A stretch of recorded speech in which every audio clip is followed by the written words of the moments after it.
Hey, what's up, GG? CouilleBleu's back today to inform you about conformity. Let's start with a definition. Action in accord with prevailing social standards, attitudes, practice, etc. Taken from the first Google link when you type English dictionary. So, what does that word mean? In short, you copy everyone around you because everyone does it.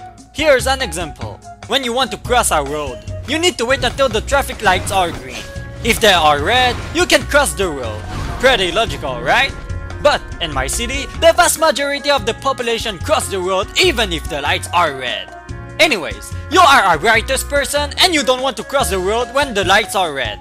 But since 10 or 15 fuckabashes around you do it, you will probably follow them because you don't want to be looked at as a noob in society. In League of Legends, the vast majority follows the thing known as meta. That is, you have a support, a jungler, an ADC, and so on. But it doesn't end here. It applies to how you must play a champion, where to lane, what items to buy, etc. That is what I'm against, because if we follow the meta, we're basically millions of blitzcrank following orders. If you don't follow the meta, that is, if you do not conform yourself with what everybody else does, you are labeled as a troller. When I make a video, you will often see that I build my champions the way I want. I play him the way I want. I do what I want with him, and so on. Meaning that I'm not respecting the meta. For example, I made videos about AD Lux, AP Tariq, Critical Chance Jarvan. What I try to do with them is to break the oh so good limit. However, I'm not trying to break it in a bad way. I try to explore different viable builds that can be used in games while not fucking up your teammates.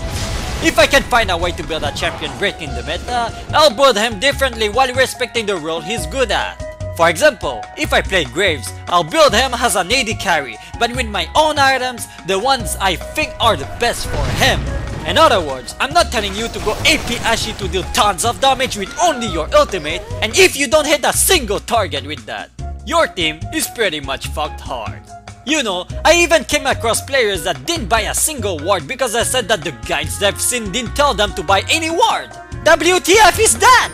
Come on, some may even follow the purchase items order to the letter of these guides without taking in consideration the situation they are in.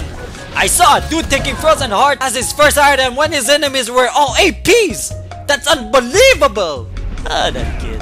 To me, item builds are the reflection of the person's opinion.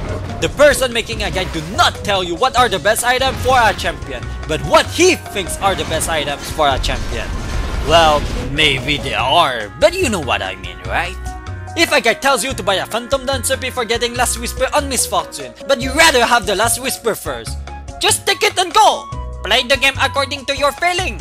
Listen, if you don't like eating at McDonald's, then don't eat there! Tabarnak! Are you really telling me that you will order a Happy Meal just because a crap ton of fuckabashes do it too? Don't let an outsider decide for you, man!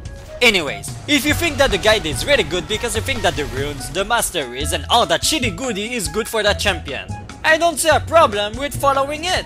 I played this game to have fun, not to be a stupid robot without brain. Speaking of conformity, here's a question for you. Do you play League of Legends because everyone plays it, or do you play it because you find it fun?